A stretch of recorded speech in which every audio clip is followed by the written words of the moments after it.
2024 ഏറ്റവും വലിയ കോമഡി തള്ളിവിട്ടിരിക്കുകയാണ് നരേന്ദ്രമോദി.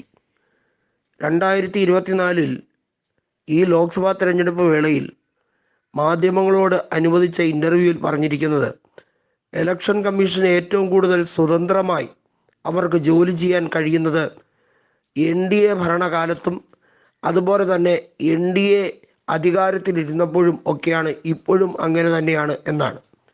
നരേന്ദ്രമോദിക്ക് ഇങ്ങനെയൊക്കെ വിശദീകരിക്കാൻ കഴിയുന്നത് എന്തുകൊണ്ടെന്നറിയാം എന്ന് ഇന്ത്യ മുന്നണിയിലെ നേതാക്കൾ ഓരോരുത്തരായി വ്യക്തമായി പറയുന്നുണ്ട്.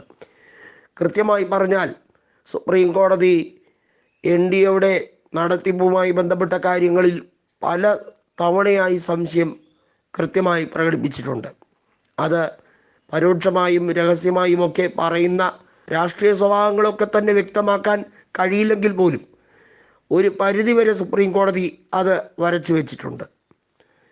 ഇന്ത്യൻ ജനാധിപത്യത്തെ ധ്വംസിക്കുന്ന പരിപാടികളൊന്നും തന്നെ നടത്താൻ NDA സമ്മതിക്കരുത് എന്ന രീതിയിലേക്ക് സുപ്രീം കോടതി ശക്തമായി ഇലക്ട്രൽ ബോണ്ടിൻ്റെ സുതാര്യതയുമായി ബന്ധപ്പെട്ട കാര്യത്തിൽ വിശദീകരണം നൽകാൻ സ്റ്റേറ്റ് ബാങ്ക് ഓഫ് ഇന്ത്യക്ക് കൃത്യമായി നോട്ടീസ് നൽകിയ കാര്യം നമ്മളെല്ലാവരും അറിഞ്ഞതാണ്.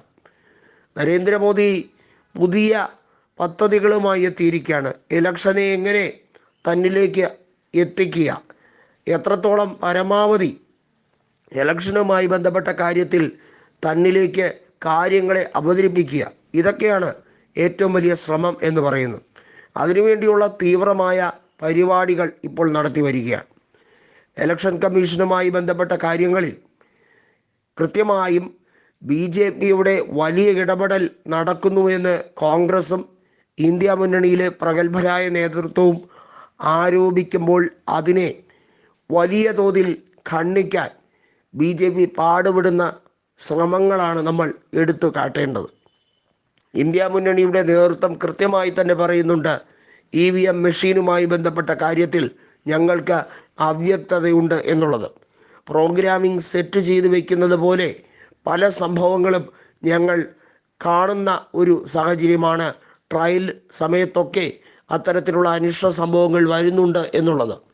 പക്ഷേ BJPക്ക് ഇലക്ഷൻ കമ്മീഷനെ ഭയങ്കരമായ വിശ്വാസ്യതയോടുകൂടിയാണ് പറയുന്നത്. എന്നാൽ ഇന്ത്യ മുന്നണിക്ക് അത്തരത്തിലുള്ള ഒരു വിശ്വാസ്യത അത്രമേലില്ല എന്നുള്ളത് മാത്രമല്ല, വളരെയധികം സംശയത്തിൻ്റെ കാര്യവും അവിടെ നിഴലിച്ച് നിൽക്കുന്നുണ്ട്. ഒറ്റയ്ക്ക് 350 കൂടുതൽ സീറ്റ് നേടുമെന്ന് രാജ്യത്തെ ഭരിക്കുന്ന ഒരു പ്രധാനമന്ത്രി, അദ്ദേഹം ഉൾപ്പെടെ ലോക്സഭാ തെരഞ്ഞെടുപ്പിൽ മത്സരിക്കുകയാണ്. എങ്ങനെയാണ് ഇത്ര വ്യക്തമായി പറയുന്നത്?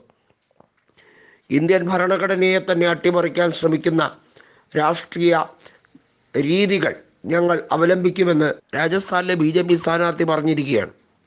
ഇങ്ങനെ ഓരോ സാഹചര്യങ്ങളിലും ജനങ്ങളെ വല്ലാതെ മുൾമുനയിൽ നിർത്തുന്ന കാര്യങ്ങളുമായി BJP എത്തുമ്പോൾ ഇലക്ഷൻ കമ്മീഷനുമായി ബന്ധപ്പെട്ട കാര്യത്തിൽ വീണ്ടും സുപ്രീം കോടതിയിലേക്ക് നീങ്ങുന്ന സാഹചര്യമാണ് ഇന്ത്യ മുന്നണി അവലംബിക്കുന്നത്.